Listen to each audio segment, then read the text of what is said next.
The sound of this wonderful silence reveals consciousness, which shows the exact point where the being stands. This discovery unveils new lands, and resolves all the guilt the being imposes on itself. The being discovers itself impregnated and, at times, bound to a past that must be removed and resolved, but which is soluble and useful, as fertilizer for this new planting. In any case, there will still be weeds and shocks, in a virgin field. Plowing, fertilizing, and planting, delight the harvest goddesses, who cover the field with their pure garments. The being makes them visible, and will be very happy if it follows their steps without questioning, accepting and following them, without straying from their presence, and trusting in it, both in wakefulness and in restorative sleep. However, at these moments, the lords of shadows will appear, to attempt to bring the being back to the cave.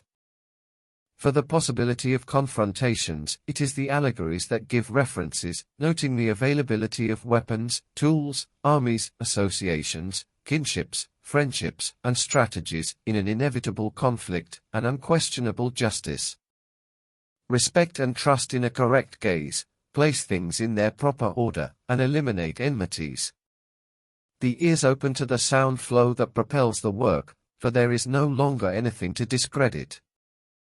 Bringing or explaining the steps are not tasks for the manifested being, but the being's journey is embedded in the understanding that the book provides.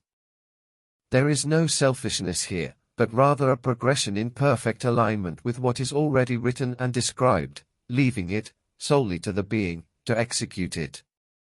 It is clear that the understanding of the allegories is the result of the recognition granted by those who see it among their own.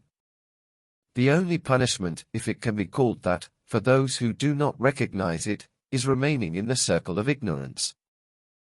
May the being perceive how easily shadows penetrate and disguise themselves in virtues. Ignorance makes a being arrogant in conducting inexplicable and incomprehensible rituals and dogmas. The being adorns itself with the appearance of a generous and wise heart, intending to guide others well, even while being incapable of studying what it professes. It is in these good intentions that shadows find their bed, as they need not even fight, so great is the comfort with which they are received.